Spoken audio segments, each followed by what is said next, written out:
السلام عليكم، طابت أوقاتكم بكل خير.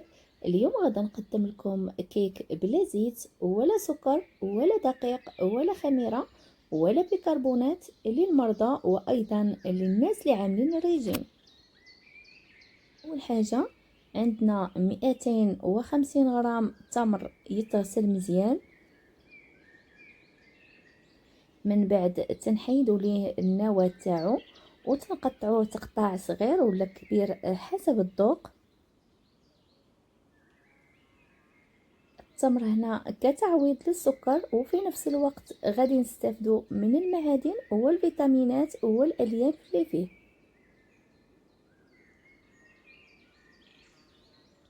هنا 5 بيضات، اذا عندك البيض كبير ممكن تستعملي 4.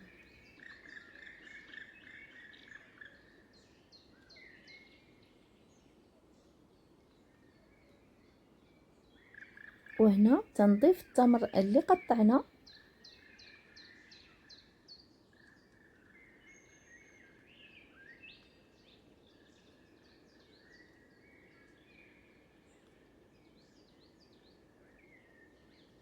وهنا عندي 200 غرام لوز اللي غادي نطحنه، ولكن ما غاديش نخليه دقيق، غادي يولي بين الدقيق والحرش شويه، ولكن اذا رجعته دقيق ما غاديش تستقلكم الكيك.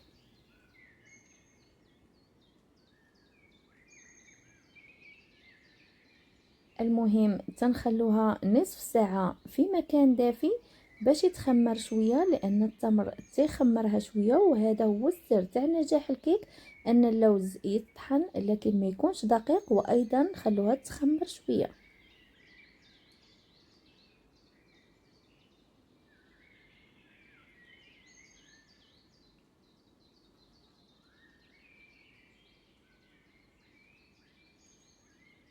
تندخلوها للفران على درجة الحرارة 150 لمدة 20 دقيقة.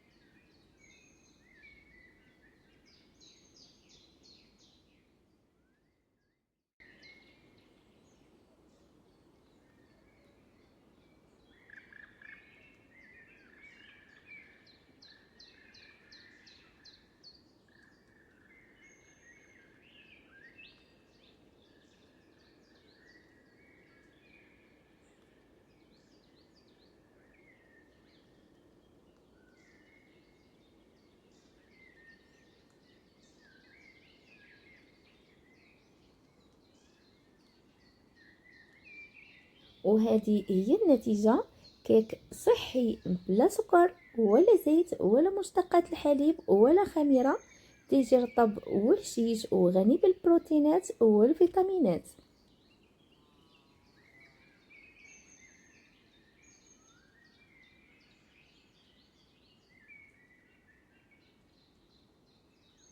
ودابا وصلنا لنهاية الفيديو، تنحب نقول لكم شكرا على المتابعة وحسن المشاهدة، ودمتم بخير وسلامة.